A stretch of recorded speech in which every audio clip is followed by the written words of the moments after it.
अवसर हमारे जीवन के अंदर हमको प्रदान किया कि हम परमेश्वर के वचन से सीख सकें और अपने जीवनों को हम परमेश्वर के वचन के अनुसार बनाने वाले बन जाएं। और परमेश्वर का धन्यवाद हो कि इस वर्ष एक बार फिर से परमेश्वर ने ऐसा अनुग्रह किया कि हम आप लोगों के बीच में आ सके, ताकि परमेश्वर के वचन को आप लोगों के बीच में हम बांट सकें। और जून के महीने में परमेश्वर ने आप लोगों के बीच में आने का मौका दिया था, और उसके बाद अभी एक बार फिर से जब परमेश्वर ने यह अवसर दिया है कि मैं आप लोगों के बीच में प्रचार करूं, तो मेरे प्रियो, इन 3 दिनों के अंदर जिस विषय पर मैं प्रचार करने जा रहा हूं, वो विषय जो है उसको आप जानते हैं। जिस विषय के ऊपर मैं प्रचार करूंगा वो ये है कि बाइबल की भविष्यवाणियां किस प्रकार से आज हमारे समय में पूरी हो रही है, इस विषय पर प्रारंभ करेंगे। और इस बात को एक बार फिर से हम देखने का प्रयास करेंगे कि कैसे आज हमारे समय में, हमारे युग में बाइबल की भविष्यवाणियां जो हैं वो पूरी हो रही हैं। लूका रचित सुसमाचार उसका 21 अध्याय 25 से लेकर 28 वचन मैं आपके सामने पढ़ रहा हूं। लूका रचित सुसमाचार उसका 21 अध्याय 25 से लेकर 28 पद यहां पर इस प्रकार से लिखा हुआ है। और सूरज और चांद और तारों में चिन्ह दिखाई देंगे, और पृथ्वी पर देश देश के लोगों को संकट होगा, क्योंकि वे समुद्र के गरजने और लहरों के कोलाहल से घबरा जाएंगे। और भय के कारण और संसार पर आने वाली घटनाओं की बाट देखते देखते लोगों के जी में जी न रहेगा, क्योंकि आकाश की शक्तियां हिलाई जाएंगी। तब वे मनुष्य के पुत्र को सामर्थ और बड़ी महिमा के साथ बादल पर आते देखेंगे। जब ये बातें होने लगे तो सीधे होकर अपने सिर ऊपर उठाना, क्योंकि तुम्हारा छुटकारा निकट होगा। सुसमाचार उसका 21 अध्याय और उसके 28वें वचन में पाई जाती है, जहां पर यीशु ने कहा कि जब ये बातें होने लगे, जब ये भविष्यवाणियां, ये घटनाएं तुम्हारी आंखों के सामने घटित होना शुरू हो जाए, तो तुम समझ जाना कि मेरे वापस आने का समय जो है वो निकट आ गया। इस संसार में, इस युग में जिसमें हम जी रहे हैं, हम अनिश्चितता यानी कि अनसर्टेनिटी को देखते हैं। कल क्या होगा इसकी भविष्यवाणी कोई भी इंसान नहीं दे सकता है। मौसम विभाग के विशेषज्ञ भविष्यवाणी करके कहते हैं कि 1 महीने के बाद मॉनसून आ जाएगा, और जब 1 महीने के बाद मॉनसून नहीं आता है तो फिर वो कहते हैं कि 1 महीने के बाद आएगा। मेरे कहने का मतलब यह है कि इंसान की जो भी वाणी है, उसके जो भी पूर्व कथन है, उसके जो भी प्रेडिक्शंस हैं, उनमें एक सीमा है, वो सीमित है। लेकिन आज से हजारों हजार साल पहले भविष्यवक्ताओं ने परमेश्वर की आत्मा के सामर्थ्य से भविष्यवाणियां बाइबल में लिखी हुई हैं, जो आज इतिहास में पहली बार मेरे और आपके युग में, हमारे जमाने में पूरी होती चली जा रही। यीशु ने कहा, आकाश, ये धरती तो टल जाएंगे, लेकिन मेरे वचनों का एक बिंदु भी, एक मात्रा भी पूरे हुए बगैर नहीं टल सकता है। दूसरा पत्रस 1:19 में लिखा है, भविष्यवक्ताओं का वचन स्थिर है जो तुम्हारे हाथों में दिया गया है, और तुम ये बहुत ही अच्छा करते हो कि भविष्यवक्ताओं के इस स्थिर वचन को अपने दिलों में संभाले रखते हो, जब तक कि पौ न फटे और भोर का तारा यीशु मसीह तुम्हारे दिलों में ऊँटे न हो जाए। इस अनिश्चित संसार में हमारे पास एक सुनिश्चित भविष्यवाणी का वचन है। और मेरे प्रियो, कलीसिया इतिहास के बीते 2000 सालों में जो नहीं हुआ वो आज हमारे समय में हो रहा है।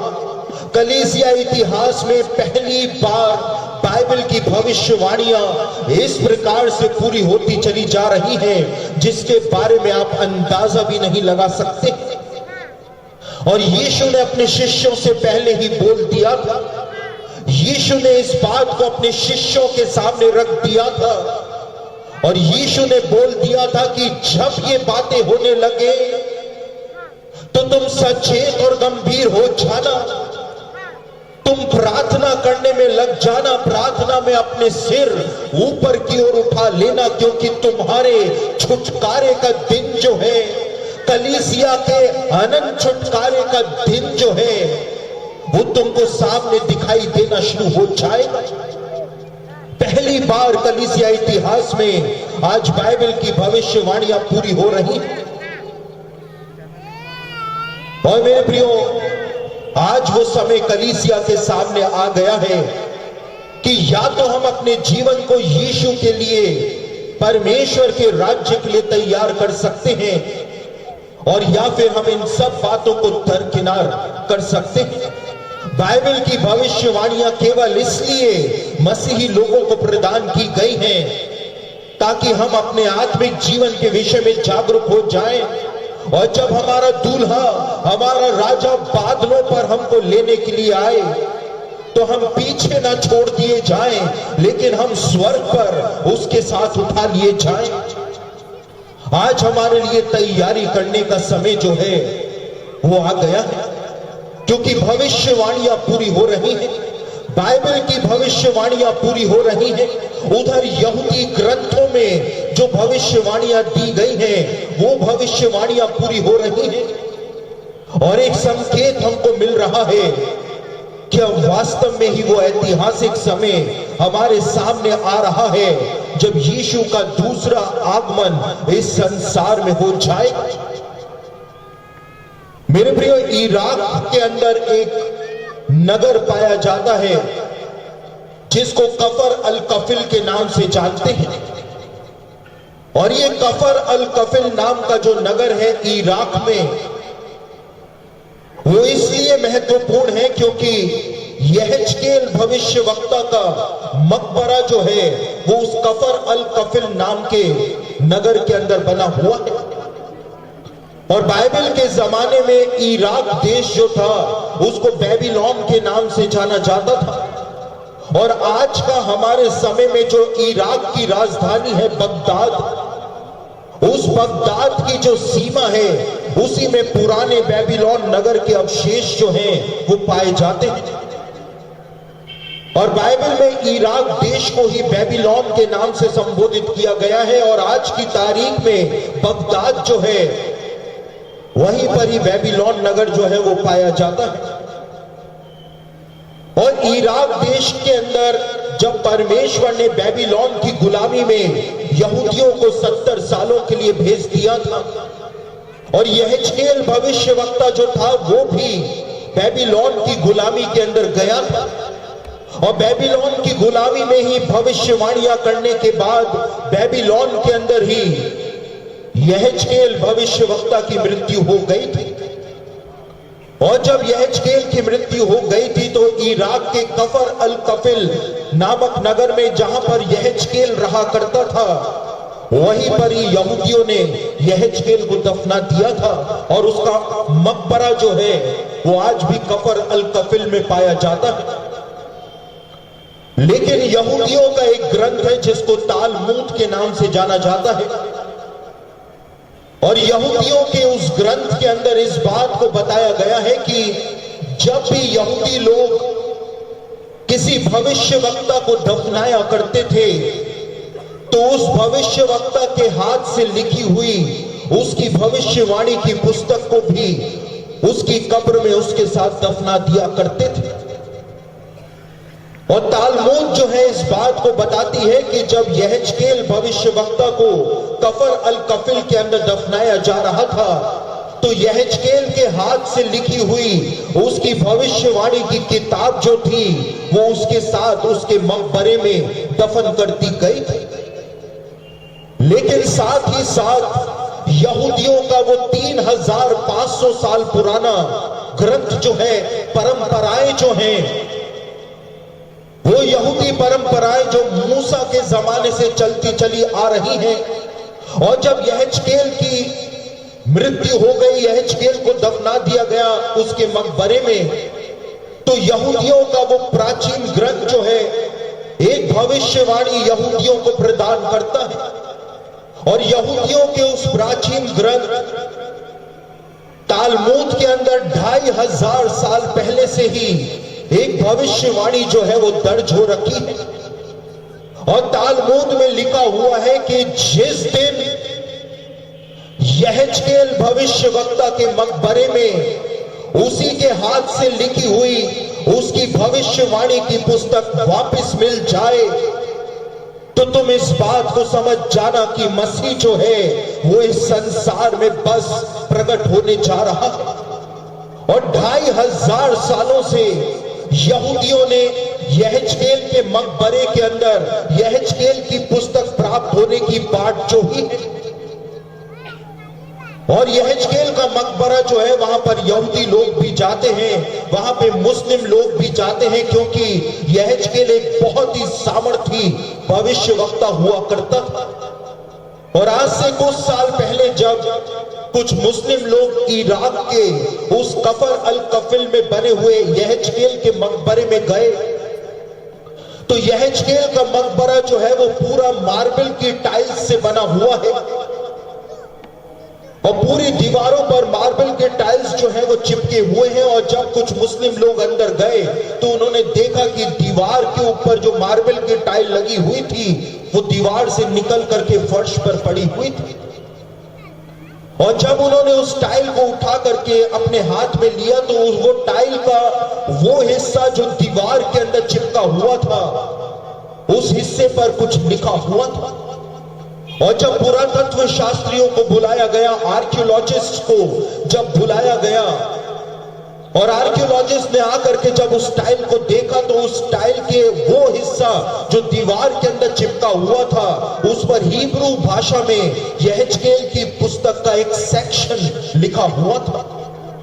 और उसके बाद जब पुरातत्व शास्त्रियों ने दूसरे टाइल्स, मार्बल के टाइल्स जब यहेजकेल के मकबरे में से उखाड़े, तो कुल 66 टाइलें जो थी, मार्बल की टाइलें जो थी, वो यहेजकेल के मकबरे के अंदर प्राप्त हुई, जिन पर पूरी यहेजकेल की पुस्तक जो थी वो दर्ज हो रखी थी। और जैसे ही ये खबर इजराइल पहुंची कि यहेजकेल के मकबरे में मार्बल की टाइल्स पर हिब्रू भाषा में यहेजकेल की पुस्तक लिखी हुई मिली है, इजराइल में यहूदियों के अंदर खुशी की लहर दौड़ गई, क्योंकि जानबूझ करके टाइल्स को छिपा करके, उल्टा करके दीवार के अंदर लगाया गया था, ताकि किसी को पता ही ना चल पाए कि उन टाइल्स के पीछे यहेजकेल की पुस्तक लिखी हुई। और इजराइल के मुख्य रब्बी जो हैं वो राष्ट्रीय टीवी के ऊपर आए और उन्होंने राष्ट्र के नाम संदेश दिया। और मुख्य रब्बी ने यहूदियों से कहा कि तालमूद के अंदर लिखा हुआ है 2500 साल पहले कि जिस दिन यहेजकेल के मकबरे में यहेजकेल की पुस्तक मिल जाए, वो इस बात का संकेत होगा कि मसीह इस संसार के अंदर प्रकट होने जा रहा है। इसलिए आओ अब हम अपने आत्मिक जीवनों को मसीह के आगमन के लिए तैयार कर ले, क्योंकि यहेजकेल के मकबरे में यहेजकेल की पुस्तक जो है वो मिल गई है। भविष्यवाणियां जो हैं, जो सीधे तौर पर मसीह के आगमन के चिन्ह यहूदी लोगों को और मसीही लोगों को बता रही हैं, वो भविष्यवाणियां आज एक एक करके पूरी होती चली जा रही है। और एक संकेत हमको मिल रहा है कि कुछ ऐतिहासिक आज हमारे समय में हो रहा है, जो कलीसिया इतिहास में कभी भी देखने को नहीं मिला। लेकिन बात जो है वो यहीं पर ही समाप्त नहीं हो जाती है। अंत के दिनों का एक चिन्ह यशाया ने अपनी पुस्तक के दूसरे अध्याय के अंदर प्रदान किया था, और यशाया उसका दूसरा अध्याय, उसके दूसरे और तीसरे वचन में यशाया ने एक भविष्यवाणी मसीही कलीसिया को और इज़राइल के घराने को प्रदान की थी। 2750 साल पहले यशाया ने इस भविष्यवाणी को यहां पर दर्ज किया था। यशाया उसका दूसरा अध्याय, दूसरा और तीसरा वचन, यशाया कहता है, अंत के दिनों में ऐसा होगा कि यहोवा के भवन का पर्वत सब पहाड़ों पर दृढ़ किया जाएगा और सब पहाड़ियों से अधिक ऊंचा किया जाएगा, और हर जाति के लोग धारा के समान उसकी ओर चलेंगे। और बहुत देशों के लोग आएंगे और आपस में कहेंगे, आओ हम यहोवा के पर्वत पर चढ़कर याकूब के परमेश्वर के भवन में जाएं। तब वे हमको अपने मार्ग सिखाएगा और हम उसके पथों पर चलेंगे, क्योंकि यहोवा की व्यवस्था सिय्योन से और उसका वचन यरूशलेम से निकलेगा।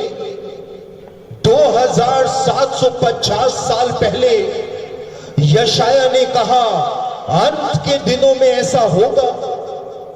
यशाया ने यह नहीं कहा कि अंत के वर्षों में ऐसा होगा। यशाया ने यह नहीं कहा कि अंत के शताब्दियों के अंदर ऐसा होगा।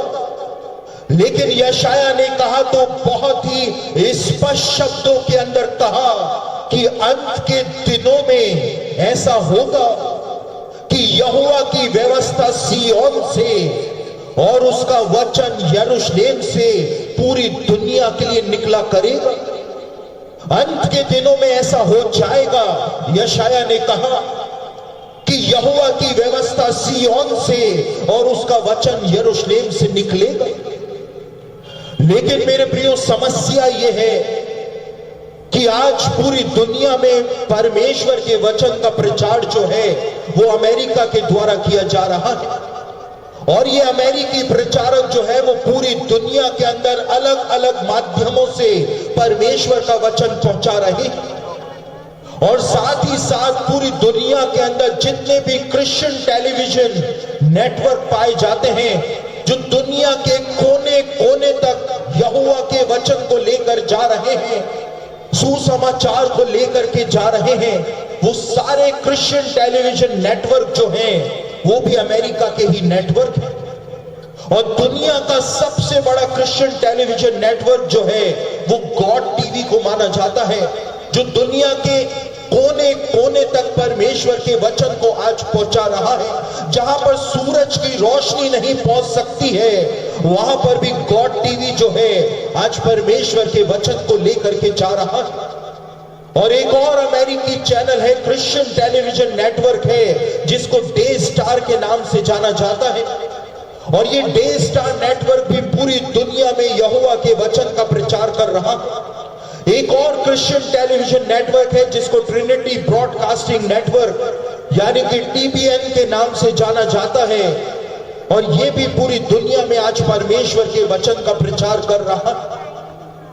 लेकिन यशाया ने जब कहा तो बहुत ही स्पष्ट शब्दों में कहा कि अमेरिका से नहीं, चाइना से नहीं, इंग्लैंड से नहीं, ऑस्ट्रेलिया से नहीं, स्वीडन से नहीं, लेकिन यशाया ने जब कहा तो साफ साफ शब्दों में कहा कि यहोवा की व्यवस्था सिय्योन से और उसका वचन पूरी दुनिया के लिए यरूशलेम से निकलेगा। वॉशिंगटन DC से नहीं निकलेगा, न्यूयॉर्क से नहीं निकलेगा, लेकिन यरूशलेम से पूरी दुनिया के लिए यहोवा का वचन निकलेगा। यशाया ने कहा अंत के दिनों में ऐसा हो जाएगा, और आपको जानकर के आश्चर्य हो जाएगा, आप हैरत में पड़ जाएंगे कि ये तीनों ही क्रिश्चियन टेलीविजन नेटवर्क जो हैं, इन पर जितने भी कार्यक्रम बनाए जाते हैं वो सारे के सारे कार्यक्रम जो हैं वो अमेरिका में तैयार होते हैं। उन कार्यक्रमों में आने वाले जितने भी प्रचारक होते हैं वो सारे के सारे अमेरिकी प्रचारक होते हैं। उन सारे के सारे कार्यक्रमों की जो एडिटिंग होती है, उसका डायरेक्शन होता है, सब कुछ जो भी होता है वो अमेरिका के अंदर तैयार किया जाता है। लेकिन इन तीनों ही चैनल्स में जितने भी कार्यक्रम दिखाए जाते हैं, पूरी दुनिया में उनका प्रसारण जो है वो अमेरिका से नहीं किया जाता है। लेकिन सारे कार्यक्रम अमेरिका में तैयार किए जाते हैं और कार्यक्रमों को तैयार करने के बाद उनको यरूशलेम भेजा जाता है, क्योंकि इन तीनों ही चैनल्स का जो दुनिया के सबसे बड़े टेलीविजन नेटवर्क माने जाते हैं, इन तीनों ही चैनल्स का जो टेलीकास्ट करने का सेंटर है, प्रसारण केंद्र जो है, वो यरूशलेम के सिय्योन पर्वत के ऊपर बना हुआ और वहां से कार्यक्रमों को यरूशलेम भेजा जाता है और यरूशलेम से इन कार्यक्रमों का प्रसारण जो है वो पूरी दुनिया के अंदर किया जाता है। जैसा कि यशाया ने कहा था कि अंत के दिनों में यहोवा की व्यवस्था सिय्योन से और उसका वचन यरूशलेम से पूरी दुनिया के अंदर फैलाया जाएगा। और आज पूरी दुनिया में सुसमाचार का प्रचार जो इन तीनों ही नेटवर्क्स के द्वारा किया जा रहा है, ऐसी ऐसी जगहों पर जहां पर सूरज की रोशनी नहीं पहुंच सकती है, वहां पर आज ये क्रिश्चियन टेलीविजन नेटवर्क यहोवा के वचन को लेकर के जा रहे हैं। लेकिन उनका प्रसारण जो है वो यरूशलेम से ही हो रहा है, जैसा कि यशाया ने बताया था। और केवल ये ही नहीं मेरे प्रियो, लेकिन अभी 2018 में ही जो यहूदी रब्बी हैं, यहूदियों के जो गुरु हैं, उनकी जो परिषद है, यहूदी रब्बियों की परिषद ने एक नया कानून बनाया है और यरूशलेम के अंदर सिय्योन पर्वत पर उन्होंने मसीही कलीसियाओं के लिए ऑनलाइन बाइबल स्कूल जो है वो शुरू किए हैं और इसका नाम उन्होंने येशिवा फॉर द नेशंस रखा है। यानी कि घर बैठे मसीहों को यरूशलेम से पूरी दुनिया के अंदर शिक्षा दी जाएगी यहूदी रब्बियों के द्वारा। ऐसा प्रबंध जो है वो आज इजराइल के अंदर किया जा चुका है कि मसीही लोग घर बैठे ऑनलाइन परमेश्वर के वचन की शिक्षा यहूदी रब्बियों से प्राप्त कर सकते हैं। येशिवा फॉर द नेशंस जो है वो सिय्योन पर्वत के ऊपर स्थापित किया गया है। अंत के दिनों में ऐसा हो जाएगा कि यहोवा की व्यवस्था सिय्योन से और उसका वचन जो है वो यरूशलेम से निकला करेगा। यशाया ने इस बात को कहा था और ये भविष्यवाणी आज हमारे समय में पूरी हो रही।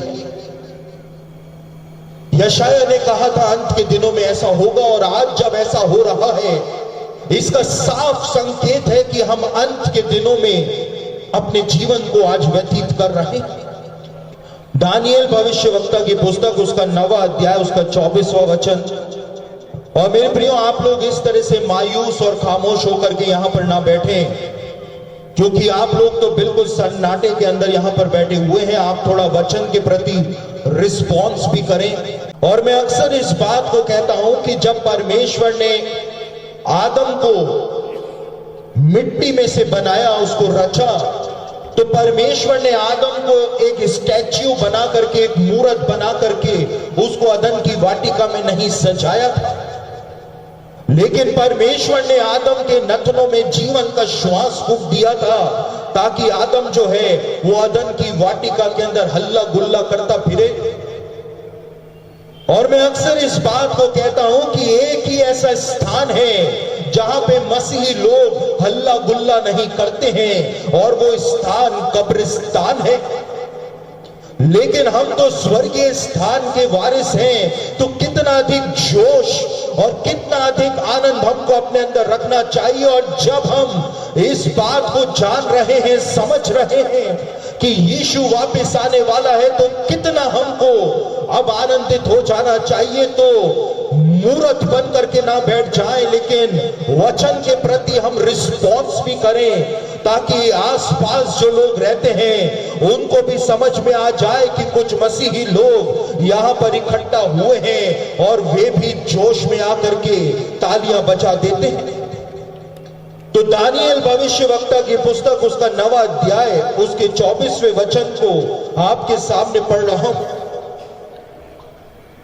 तेरे लोगों और तेरे पवित्र नगर के लिए 70 सप्ताह ठहराए गए हैं कि उनके अंत तक अपराध का होना बंद हो और पापों का अंत और अधर्म का प्रायश्चित किया जाए और युग युग की धार्मिकता प्रकट होए और दर्शन की बात पर और भविष्यवाणी पर छाप दी जाए और परम पवित्र का अभिषेक किया जाए। दानिएल ने अपनी भविष्यवाणी की पुस्तक में इस बात को बताया और स्वर्गदूत के द्वारा दानिएल को जब यह भविष्यवाणी दी गई तो उस भविष्यवाणी में स्वर्गदूत ने दानिएल से कहा, बीते समय भी जब मैं आपके बीच में आया तो मैंने आपको यह बात बताई थी कि यीशु के स्वर्ग जाने के 40 सालों के बाद जब यहूदियों ने रोमन साम्राज्य के खिलाफ विद्रोह कर दिया और उस विद्रोह को कुचलने के लिए जब रोमन सेना आ गई तो रोमन सेना ने यहूदियों का कत्लेआम उस समय कर दिया था और रोमन सम्राट कैसर ने एक आदेश जारी किया था कि कोई भी यहूदी ना तो यरूशलेम के अंदर रह सकता है, ना इज़राइल देश के अंदर रह सकता है और ना ही रोमन साम्राज्य की सीमाओं में कोई भी यहूदी रह सकता है। और 1900 सालों के लिए उन्होंने यहूदियों को दुनिया के 100 देशों में तितर बितर कर दिया था और यीशु के स्वर्ग जाने के 40 सालों के बाद से लेकर 1900 सालों तक एक भी यहूदी जो था वो ना तो यरूशलेम के अंदर पाया जाता था और ना इज़राइल देश के अंदर पाया जाता था। पूरी दुनिया के 100 देशों में यहूदी लोग 1900 सालों के लिए तितर बितर हो गए थे और इसी कारण क्योंकि रोमन साम्राज्य की सेनाओं ने परमेश्वर के मंदिर को तोड़ दिया था, याजकों को मार दिया था, लेवियों को मौत के घाट उतार दिया था, इसलिए बीते 2000 सालों में किसी भी यहूदी को यह बात पता नहीं रही, वो बात इतिहास के अंदर खो गई कि अभिषेक का जो तेल होता है उसको किस प्रकार से तैयार किया जाता था। क्योंकि मूसा ने निर्गमन उसके 30 अध्याय में बताया था कि 5 सामग्रियों को मिला करके अभिषेक का तेल जो है वो तैयार किया जाए, लेकिन कितनी कितनी मात्राओं में ये सामग्रियां मिलाई जाएंगी ये निर्गमन की पुस्तक के अंदर नहीं लिखा हुआ। और यहूदियों के पास क्योंकि 2000 सालों तक पूरी दुनिया में भटकते रहे तो उनके पास भी वो ज्ञान जो था वो खत्म हो गया कि अभिषेक के तेल जो है वो किस प्रकार से बनाया जाता था। और मेरे प्रियो, जब यहूदी लोग वापस से इज़राइल देश के अंदर आकर के बसे, उनके देश का वापस से 1948 के अंदर निर्माण हो गया और यहूदियों ने ये प्रार्थनाएं करनी शुरू करी कि प्रभु हम तेरे मंदिर को वापस से बनाएंगे। लेकिन सबसे बड़ी समस्या जो सामने आई वो ये आई कि अभिषेक का तेल जो है वो किसी भी यहूदी को बनाना ही नहीं आता था और यहूदी रब्बियों ने बहुत खोजबीन करी कि कहीं से तो कुछ संकेत मिल जाए कि कितनी कितनी मात्राओं में वो 5 सामग्रियां मिलाई जाती थी, लेकिन उनको कुछ भी संकेत नहीं मिल पाया और उन्होंने परमेश्वर से प्रार्थनाएं करनी शुरू कर दी कि प्रभु दानिएल ने कहा है कि जब मसीह संसार में आएगा तो अभिषेक के तेल से उसका अभिषेक किया जाएगा, लेकिन अभिषेक का तेल हमको बनाना नहीं आता है। और जब वो प्रार्थनाएं कर रहे थे तो इज़राइल के अंदर जो पुरातत्व शास्त्री हैं, आर्कियोलॉजिस्ट हैं, जब वो मृतक सागर यानी डेड सी के पास जब खुदाई कर रहे थे तो उस खुदाई के अंदर उनको तांबे का एक स्क्रॉल मिला, एक कॉपर स्क्रॉल मिला और इस कॉपर स्क्रॉल में, इस तांबे के स्क्रॉल के ऊपर, तांबे के ऊपर 2000 साल पुरानी अभिषेक के तेल को बनाने की जो विधि हुआ करती थी कि कितनी कितनी मात्राओं में अभिषेक का तेल के अंदर वो सामग्रियां मिलाई जाती थी, वो डिटेल के अंदर इस कॉपर स्क्रॉल में, तांबे के स्क्रॉल में वो सारी चीजें लिखी हुई थी। और साथ ही इस तांबे के स्क्रॉल के पीछे वाले भाग में एक नक्शा दिया गया था और इजराइल के अंदर जो मृतक सागर है उसके पास बहुत सारी गुफाएं पाई जाती हैं, और वहां पर इसके पीछे जो नक्शा बना हुआ है उसके अंदर बताया था कि फलाने नंबर की गुफा जो है, 11 नंबर की गुफा जो है, उसमें इतने कदम चलने पर, वहां से मुड़ने पर, वहां पर एक पत्थर रखा हुआ है, उस पत्थर को हटाने के बाद यदि इतने हाथ खुदाई करोगे तो वही प्राचीन 2000 साल पुराना अभिषेक का तेल जो मंदिर में इस्तेमाल किया जाता था वहां पर गड़ा हुआ तुमको मिलेगा। और इजराइल के जो पुरातत्व शास्त्री थे वो उस नक्शे के अनुसार 11 नंबर की गुफा में गए, उतने कदम चले, उतने हाथ मुड़े, और उसके बाद उतने हाथ खुदाई करने के बाद मेरे प्रियो आपको जान करके आश्चर्य हो जाएगा कि एक पात्र जो था वो खजूर के पत्ते में लिपटा हुआ उनको वहां पर उस खुदाई में प्राप्त हुआ।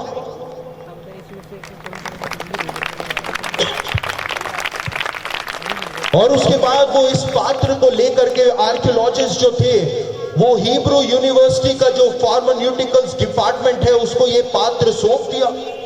और जो इजरायली वैज्ञानिक हैं उन्होंने जब इस पात्र को खोला तो उन्होंने इस बात को पाया कि इसके अंदर सूखा हुआ तेल जो है वो चिपका हुआ है, और वैज्ञानिक पद्धति के द्वारा उन्होंने उसके अंदर जितना भी सूखी हुई चीज थी उसको उन्होंने वापस से एक लिक्विड के अंदर तब्दील कर दिया।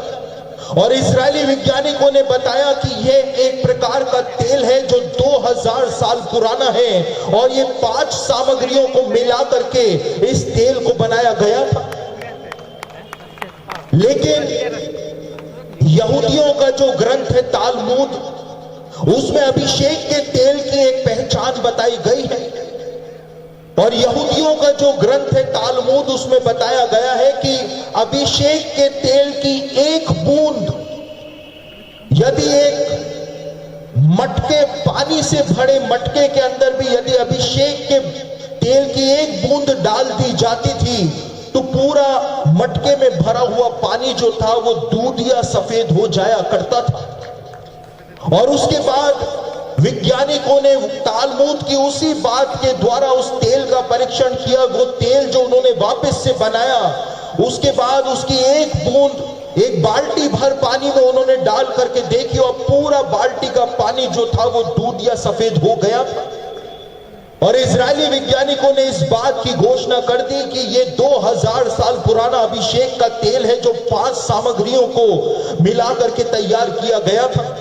और इजरायली सरकार ने ये पात्र जो है वो इजराइल के मुख्य रब्बी के हाथ में सौंप दिया, और तांबे के स्क्रॉल के आधार पर अभिषेक का तेल जो है वो इजराइल के अंदर वापस से तैयार कर लिया गया। और जब अभिषेक का तेल वापस से तैयार हो गया तो इजराइल के मुख्य रब्बी ने ऐलान कर दिया कि दानियल 9 अध्याय उसके 24 वचन में दी गई भविष्यवाणी जो है उसके पूरा होने का समय आ गया है, क्योंकि अभिषेक का तेल तैयार है कि जब राजा मसीह आए तो उसका अभिषेक जो है वो अभिषेक के तेल से कर दिया जाएगा। मेरे प्रिय, यदि आज से 50 साल पहले भी यीशु वापस आ जाता तो अभिषेक का तेल मौजूद ही नहीं था, राजा का अभिषेक कैसे किया जाएगा? यदि 100 साल पहले यीशु मसीह वापस आ जाता, 500 साल पहले आ जाता, 1000 साल पहले आ जाता, तो अभिषेक का तेल अस्तित्व में ही नहीं था। यीशु का अभिषेक दानियल की भविष्यवाणी के आधार पर कैसे कर दिया जाता? लेकिन आज जैसा दानियल ने कहा था कि अंत में जब मसीह आएगा तो अभिषेक के तेल से उसका अभिषेक किया जाएगा, वो भविष्यवाणी आज हमारे समय में हमारी आंखों के सामने अपने पूरे होने के प्रोसेस के अंदर आ गई है। मैं 2-1 भविष्यवाणियां और बताऊंगा, उसके बाद मैं अपने संदेश के निष्कर्ष के अंदर आऊंगा, तो आप लोग घबराए नहीं। जकरिया भविष्यवक्ता की पुस्तक उसका 4था अध्याय 1 से लेके 5 वचन आपके सामने पढ़ रहा हूं। जकरिया भविष्यवक्ता की पुस्तक उसका 4था अध्याय 1 से लेके 5 वचन यहां पर लिखा हुआ है। फिर जो दूत मुझसे बातें करता था उसने आकर मुझे ऐसा जगाया जैसे कोई नींद से जगाया जाए, और उसने मुझसे पूछा, तुझे क्या देख पड़ता है? मैंने कहा, एक दीवट है जो संपूर्ण सोने की है, और उसका कटोरा उसकी चोटी पर है, और उस पर उसकी 7 दीपक हैं, जिनके ऊपर बत्ती के लिए 7-7 नालियां हैं। और दीवट के पास जलपाई के 2 वृक्ष हैं, एक उस कटोरे की दाहिनी ओर और दूसरा उसकी बाईं ओर। तब मैंने उस दूत से जो मुझसे बातें करता था पूछा, हे मेरे प्रभु, ये क्या है? जो दूत मुझसे बातें करता था उसने मुझको उत्तर दिया, क्या तू नहीं जानता कि ये क्या है? मैंने कहा, हे मेरे प्रभु, मैं नहीं जानता। जकरिया भविष्यवक्ता को एक दर्शन दिखाया गया, और उस दर्शन के अंदर जकरिया भविष्यवक्ता था, जो था उसने 7 नालियों वाला जो दीपदान था, दीवट था, जिसको हिब्रू भाषा में मिनोरा कहा जाता है, वो जकरिया को दिखाया गया। और जब जकरिया ने इस मिनोरा को, इस 7 नालियों वाले दीपदान को देखा, तो जकरिया को कुछ भी समझ में नहीं आया, क्योंकि इस 7 नालियों वाले दीपदान की दाईं ओर और बाईं ओर जैतून के 2 पेड़ जो थे वो लगे हुए जकरिया को दिखाई दिए। और जकरिया ने स्वर्गदूत से कहा, हे मेरे प्रभु, ये क्या है? तो स्वर्गदूत ने जकरिया को कहा कि क्या तुझे नहीं पता? क्या तू खुद नहीं जानता कि ये क्या है? और क्यों स्वर्गदूत ने जकरिया से ये कहा कि क्या तुझे नहीं पता कि ये क्या है? इसलिए इस बात को कहा क्योंकि मूसा के जमाने से लेकर आज तक ये 7 नालियों वाला दीपदान जो है, ये इजराइल का प्रतीक माना जाता रहा है, क्योंकि ये 7 नालियों वाले दीपदान को मूसा ने परमेश्वर की आज्ञा से बनवाया था। और ये 7 नालियों वाला दीपदान जो है वो इजराइल का प्रतीक 3500 सालों से माना जाता रहा है। और इसीलिए स्वर्गदूत ने जकरिया से कहा कि क्या तुझे नहीं पता? क्या तू इतना नासमझ है? जकरिया, भविष्यवक्ता होने के बावजूद क्या तुझे नहीं पता कि ये क्या है? ये तो इजराइल का प्रतीक है। लेकिन उसके बावजूद जकरिया ने कहा कि नहीं, मुझे नहीं पता कि ये क्या है, और जैतून का पेड़ इधर और इधर जो खड़ा हुआ है वो क्या है। उसके बाद इसी 4थे अध्याय के 11वें वचन के अंदर लिखा हुआ है, तब मैंने उससे फिर पूछा, ये 2 जलपाई के यानी जैतून के वृक्ष क्या है जो दीवट की दाईं बाईं ओर है? जकरिया ने दूसरी बार स्वर्गदूत से पूछा कि ये 7 नालियों वाले दीपदान की दाहिनी ओर और बाईं ओर जैतून के दोनों पेड़ क्या हैं? लेकिन स्वर्गदूत ने जवाब नहीं दिया। और उसके बाद जकरिया जो था उसने अपने दर्शन को साफ साफ देखा, वापस से देखा कि परमेश्वर क्या दिखा रहा है। और अब तीसरी बार स्वर्गदूत से जकरिया पूछता है, फिर मैंने दूसरी बार उससे पूछा, यानी तीसरी बार स्वर्गदूत से पूछा, जैतून की दोनों डालियां क्या है? पिछली 2 बार जकरिया ने स्वर्गदूत से पूछा था ये जैतून के 2 पेड़ क्या हैं, लेकिन अब अपने दर्शन को साफ साफ देखने के बाद जकरिया पूछता है कि जैतून की ये दोनों डालियां जो इस 7 नालियों वाले दीपदान की दाहिनी और बाईं ओर हैं, ये दोनों डालियां क्या हैं? और जब जकरिया ने अपने दर्शन को साफ साफ देख लिया, तब तुरंत ही स्वर्गदूत ने उसको उत्तर प्रदान कर दिया 13वें वचन में। उसने मुझसे कहा, क्या तू नहीं जानता कि ये क्या है? मैंने कहा, हे मेरे प्रभु, मैं नहीं जानता। तब उसने कहा, इनका अर्थ ताजे तेल से भरे हुए 2 पुरुष हैं जो सारी पृथ्वी के परमेश्वर के पास हाजिर रहते हैं। और जब जकरिया ने अपना दर्शन साफ साफ देख लिया तो उत्तर भी उसको प्राप्त हो गया कि ये दर्शन वास्तव में क्या है। मेरे प्रियो, 3500 सालों से ये मिनोरा जो है, 7 नालियों वाला दीपदान जो है, वो इजराइल का प्रतीक माना जाता रहा है। लेकिन जकरिया ने देखा था कि इस मिनोरा के दाईं और बाईं ओर जैतून के पेड़ की 2 डालियां लगी हुई हैं, और जिस समय से जकरिया ने यह भविष्यवाणी करी थी, यानी यीशु के भी जन्म से कई शताब्दियों पहले, उस समय से ही यहूदियों के अंदर यहूदी रब्बी ये शिक्षा देते हुए आए हैं कि जिस दिन जकरिया का ये दर्शन इजराइल के अंदर पूरा हो जाए, क्योंकि यहां पर मिनोरा की बात की गई है, इसलिए केवल ये दर्शन इजराइल के अंदर ही पूरा होगा। जिस दिन ये दर्शन, ये भविष्यवाणी इजराइल के अंदर पूरी हो जाए, तो समझ जाना कि अब मसीह भी इस संसार में बस प्रकट होने जा रहा है। जब एक 7 नालियों वाला दीपदान तुमको दिखाई दे जाए इजराइल में, और उस 7 नालियों वाले दीपदान की दाहिनी ओर और उसकी बाईं ओर जब तुमको जैतून के पेड़ की 2 डालियां नजर आ जाएं, तो यहूदी रब्बी यीशु के जन्म से भी पहले से बोलते हुए आए हैं, समझ जाना मसीह के प्रकट होने का समय आ गया। मेरे प्रियो, हजारों सालों से यहूदियों ने इस प्रतिज्ञा के पूरे होने की बात जोही है, और आज हमारे समय में आकर के जकरिया की ये भविष्यवाणी इजराइल के अंदर पूरी हो चुकी है। आप जो यहां पर देख रहे हैं, ये इजराइल का राष्ट्रीय चिन्ह है, नेशनल एम्बलम है, और एक 7 नालियों वाला दीपदान जिसकी दाहिनी ओर जैतून के पेड़ की एक डाली और बाईं ओर जैतून के पेड़ की एक डाली आपको दिखाई दे रही है, और नीचे हिब्रू भाषा में इजराइल लिखा हुआ है। और ये इजरायली सरकार का चिन्ह, जकरिया ने जो दर्शन देखा था वही दर्शन जो है वो इजराइल का राष्ट्रीय चिन्ह बनेगा। और यहूदियों की हजारों साल पुरानी जो इंतजार था, वो इस दर्शन का इंतजार जो था वो इस एम्बलम के अंदर आकर के पूरा हो गया। परमेश्वर भविष्यवाणियों को अनफोल्ड कर रहा है हमारे सामने, अद्भुत तरीके से परमेश्वर चीजों को प्रकट कर रहा है। और आज शाम के लिए जो अंतिम भविष्यवाणी हम देखने जा रहे हैं, वो योएल भविष्यवक्ता की पुस्तक के अंदर हमको प्राप्त होती है। और योएल भविष्यवक्ता की पुस्तक, उसका 2रा अध्याय और उसके 23वें वचन को आपके सामने पढ़ रहा हूं।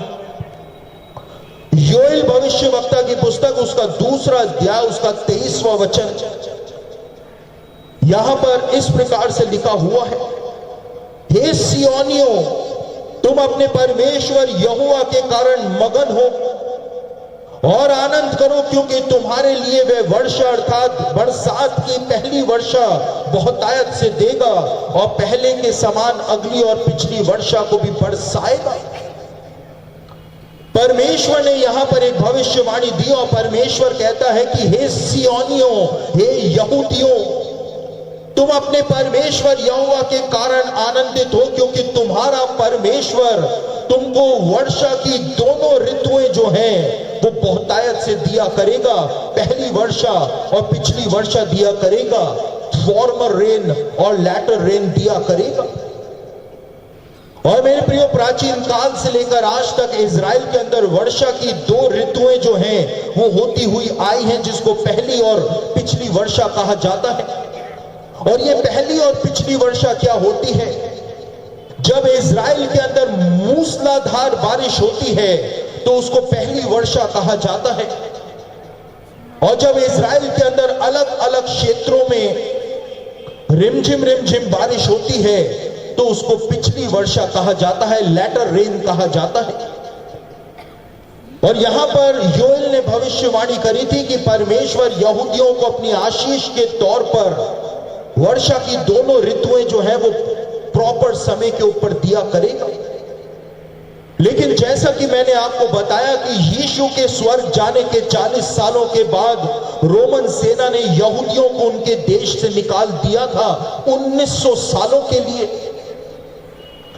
और जब रोमन सेना ने यहूदियों को 1900 सालों के लिए उनके देश से निकाल दिया और रोमन सेना ने यरूशलेम की मिट्टी में नमक को मिला दिया था, इजराइल की मिट्टी में नमक हो रखे थे, तो पूरा इजराइल जो था वो रेगिस्तान के अंदर तब्दील हो गया था। पूरे इजराइल के अंदर पेड़ रोमन सेना ने काट दिए थे। पूरा इजराइल जो था वो खंडर और रेगिस्तान के अंदर तब्दील हो गया था।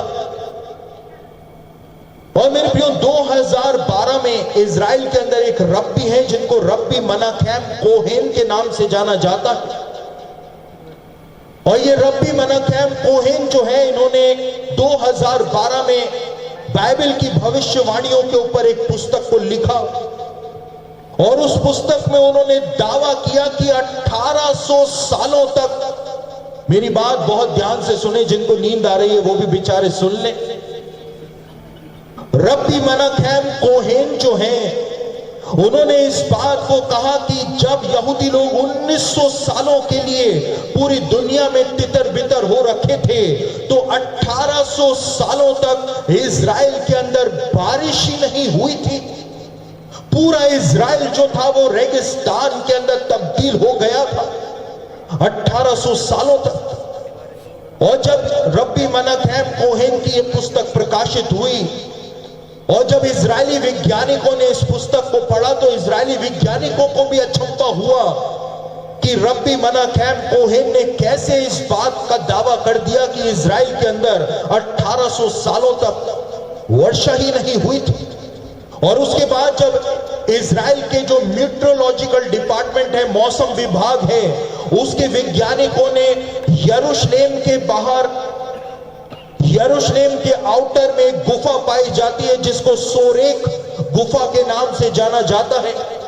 और जब इजरायली वैज्ञानिक उस सोरेक गुफा के अंदर गए और वहां पर उन्होंने जब जियोकेमिकल एनालिसिस किया उस गुफा में, तो इजरायली वैज्ञानिकों ने इस बात को कहा कि जो बात रब्बी मनाखैम कोहेन ने अपनी पुस्तक में लिखी है, 4 अध्यायों में जिस बात का दावा रब्बी ने किया है, वो बात बिल्कुल सही है, क्योंकि 1800 सालों तक इजराइल के अंदर बारिश नहीं हुई थी। इजराइल रेगिस्तान में तब्दील हो गया था। लेकिन 1948 में, यानी उस वर्ष, जिस वर्ष 1900 सालों के बाद वापस से इजराइल देश अस्तित्व में आया, इजराइल का मौसम विभाग बताता है कि 1948 वो पहला वर्ष था जब इजराइल के अंदर मूसलाधार बारिश जो थी वो होनी शुरू हो गई थी, क्योंकि यहूदी लौट आए थे। बरसात की पहली वर्षा जो थी, पहली ऋतु जो थी, फॉर्मर रेन जो थी, वो होना शुरू हो गई थी। और उसके बाद से इजराइल के अंदर 1948 के बाद से मूसलाधार बारिश इजराइल के अंदर निरंतर होती रही।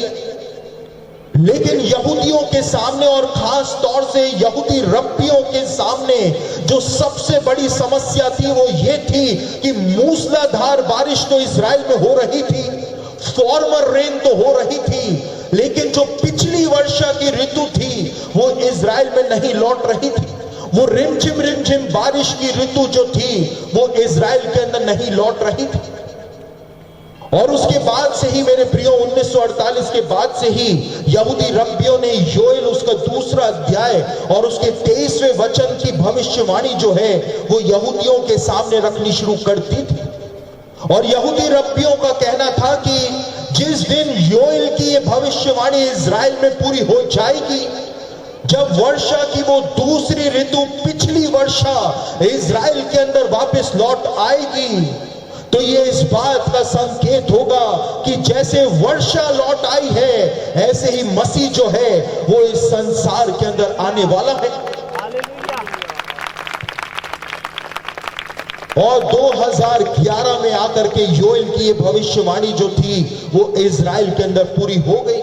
2011 में अचानक से ही मार्च के महीने में इजराइल के अंदर वर्षा की वो पिछली ऋतु जो थी वो वापस से लौट आई।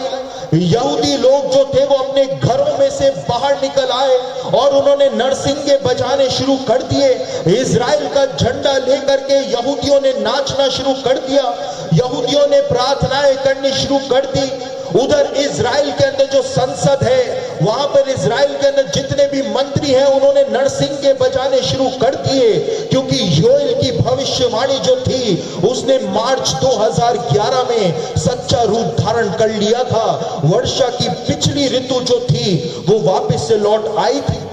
और 2011 के बाद से निरंतर इजराइल के अंदर वर्षा की दोनों ऋतुएं जो हैं वो आज अपने प्रॉपर समय के ऊपर आ रही हैं। यहां पर साफ साफ लिखा हुआ है, योएल ने कहा था कि परमेश्वर तुमको पहली वर्षा भी देगा, परमेश्वर तुमको पिछली वर्षा भी देगा, परमेश्वर तुम्हारे लिए ऐसा करके दिखा देगा। यीशु ने कहा कि जब ये बातें होने लगे तो तुम क्या करना, तुम टीवी देखते रहना, तुम सीरियल देखते रहना, तुम मैच देखते रहना, तुम फैशन करते रहना, तुम ये करते रहना, तुम वो करते रहना। यीशु ने ये नहीं कहा, लेकिन यीशु ने कहा कि जब ये बातें होने लगे तो तुम सीधे होकर अपने सिर ऊपर की ओर प्रार्थना में लगा लेना, क्योंकि तुम्हारा छुटकारा जो है वो निकट आ पहुंचेगा। हमारे छुटकारे का समय निकट आ रहा है, क्योंकि बाइबल की भविष्यवाणियां आज हमारे समय में पूरी हो रही हैं। और मेरे प्रियो, मैं जब भी बाइबल की भविष्यवाणियों के ऊपर प्रचार करता हूं, और विशेष रूप से जब मैं इजराइल के ऊपर प्रचार करता हूं, तो मसीही लोग जो वचन तो पढ़ते नहीं हैं, लेकिन तर्क करने में नंबर 1 होते हैं। वो तुरंत ही ये तर्क करते हैं कि ये सारी बातें तो इजराइल के अंदर पूरी हो रही हैं, तो इससे हमको क्या लेना देना है, ये तो सब इजराइल में हो रहा है, तो हमारे लिए इसमें क्या है। लेकिन मेरे प्रियो, बाइबल में इस बात को पौलुस ने साफ साफ शब्दों में बताया है कि परमेश्वर के राज्य में यहूदियों का कोई विशेष स्थान नहीं है। लेकिन पौलुस ने इस बात को कहा रोमियों की पत्री उसका 11 अध्याय उसके 17वें और 24वें वचन में। रोमियो की पत्री उसका 11 अध्याय 17 और 24 वचन में पौलुस ने इस बात को कहा कि परमेश्वर ने अन्य जातियों को लेकर के उनको इजराइल के घराने के अंदर परमेश्वर ने साट दिया था, ग्राफ्ट कर दिया था। परमेश्वर ने अन्य जातियों की कलीसिया को लिया और लेकर के परमेश्वर ने अन्य जातियों को भी इजराइल का घराना जो है वो बना दिया। और इसी कारण इफिसियों की पत्री उसका 2 अध्याय 12 और 13 वचन के अंदर पौलुस कहता है कि तुम लोग जो पहले परमेश्वर की प्रजा नहीं कहलाते थे, तुम लोग जिनको कभी प्रतिज्ञाएं नहीं मिली थी, तुम लोग जिनके साथ परमेश्वर ने वाचाओं को नहीं बांधा था, लेकिन तुम लोग जो मसीह से और परमेश्वर से बहुत दूर थे, तुमको परमेश्वर ने लिया और तुमको परमेश्वर ने इजराइल के अंदर साट दिया और तुमको भी परमेश्वर ने इजराइल बना दिया। मसीही कलीसिया जो है उसको भी परमेश्वर ने यीशु के बलिदान के द्वारा इजराइल के अंदर तब्दील कर दिया था। और इसीलिए इफिसियों की पत्री उसका 2 अध्याय उसके 14वें वचन में पौलुस कहता है कि यीशु ने यहूदियों और अन्य जातियों को दोनों को एक कर दिया। आज मसीही कलीसिया जो है वो अपने आप को यहूदियों से अलग समझती है, लेकिन पौलुस की शिक्षाओं को आप पढ़े तो कलीसिया और यहूदी लोग जो है वो एक ही घराने के हैं, परमेश्वर की प्रजा। और आज जब भविष्यवाणियां इजराइल के अंदर पूरी हो रही हैं, तो वो भविष्यवाणियां केवल यहूदियों के लिए पूरी नहीं हो रही हैं, लेकिन मसीहों के लिए भी वो भविष्यवाणियां जो हैं वो आज पूरी हो रही हैं। तो इस वचन को सुन करके आप ये ना समझें कि ये सब तो इजराइल में हो रहा है, मैं क्या करूं, होने दो। लेकिन यहां पर इफिसियों की पत्री उसका 2 अध्याय उसके 15वें वचन में पौलुस कहता है कि यीशु ने अपने शरीर के अंदर यहूदियों और अन्य जातियों के बीच में जो दुश्मनी थी उसको हमेशा हमेशा के लिए खत्म करके अन्य जातियों को, मसीहों को और यहूदियों को यीशु ने एक कर दिया। और इसीलिए इफिसियों की पत्री उसका 2 अध्याय और उसके 19वें वचन में पौलुस कहता है कि तुम जो पहले विदेशी और मुसाफिर थे और पवित्र लोगों के संगी वारिस नहीं थे, अब परमेश्वर की निज प्रजा और परमेश्वर के घराने के हो गए। परमेश्वर ने हम मसीहों को इज़राइल के घराने के अंदर साट दिया और हमको भी परमेश्वर ने इज़राइल बना दिया था। हम कोई आत्मिक इज़राइल नहीं है, लेकिन परमेश्वर ने हमको इज़राइल के अंदर साटा है, इसलिए परमेश्वर ने हमको भी इज़राइल बना दिया। तो ये भविष्यवाणियां जब इज़राइल के अंदर पूरी हो रही हैं, यानी ये भविष्यवाणियां कलीसिया के लिए पूरी हो रही हैं। परमेश्वर चिन्ह पर चिन्ह प्रकट करता चला जा रहा है। और ये सारी बातें आपको बताने के बाद मेरा प्रश्न आज पहली ही शाम को आपके सामने ये है कि यदि आज यीशु का दूसरा आगमन हो जाए तो क्या आप तैयार हैं? क्या आप तैयार हैं कि यदि यीशु वापस आ जाए तो उसके साथ स्वर्ग चले जाएंगे? समय आ गया है कि हम अपने आत्मिक जीवनों के विषय में सोचें, समझें, जानें। हम तो संसार के अंदर फंस गए हैं मेरे प्रियो। यीशु ने हमको संसार में फंसने के लिए नहीं, लेकिन एक काम कर देने के लिए यहां पर बुलाया है। उसकी कलीसिया को तैयार कर देने के लिए बुलाया है। सुसमाचार को दुनिया के कोने कोने तक पहुंचाने के लिए बुलाया है।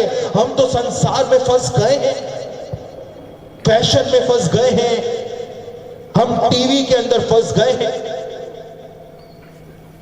मेरे प्रियो, कितने लोग ऐसे हैं कि लोगों की बात छोड़िए, हमारे कितने मसीही जवान हैं जो जितना समय फेसबुक और व्हाट्सएप के ऊपर लगाते हैं, वो मसीही जवान जो जितना समय फेसबुक और व्हाट्सएप के ऊपर लगाते हैं, यदि उतना ही समय परमेश्वर के चरणों में बैठ करके बिता दे तो आज ना जाने कहां से कहां पहुंच जाएंगे। लेकिन हमारे जीवन जो है वो उलझ गए हैं। और यीशु ने पहले से ही इस बात को बोल दिया था कि उसके आने के समय ऐसा हो जाएगा। यीशु ने कहा था कहीं खुमारी तुम पर ना छा जाए, कहीं तुम आलस के अंदर ना फंस जाओ, इसलिए तुम जागते रहना। बार बार यीशु ने चेताया कि तुम जागते रहना, मैं चोर की तरह आ जाऊंगा। तुम सोचते भी नहीं हो, मैं उस समय तुम्हारे बीच में आ जाऊंगा, यीशु ने कहा था। और आज वो समय आ गया है जब मसीही कलीसिया सो रही है। उधर इराक में, सीरिया में और मध्य पूर्व में मसीहों में भयानक सताव का सामना कलीसिया कर रही है।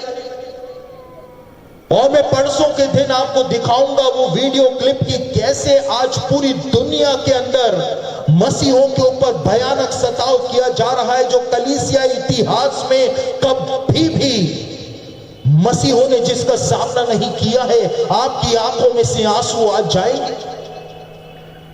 यीशु वापस आ रहा है अपनी दुल्हन को बचाने के लिए, अपनी दुल्हन का रेस्क्यू ऑपरेशन चलाने के लिए। वो वापस आ रहा है अपने विश्वास योग्यों के लिए, वो वापस आ रहा है। क्या आप तैयार हैं?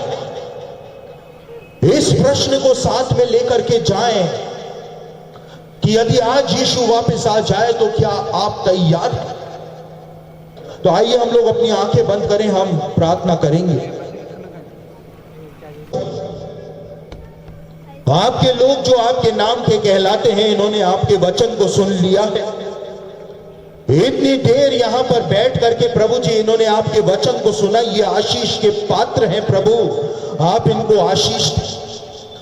प्रभु जी, शैतान इनके मनों से आपके वचन को चुरा करके ना ले जाने पाए।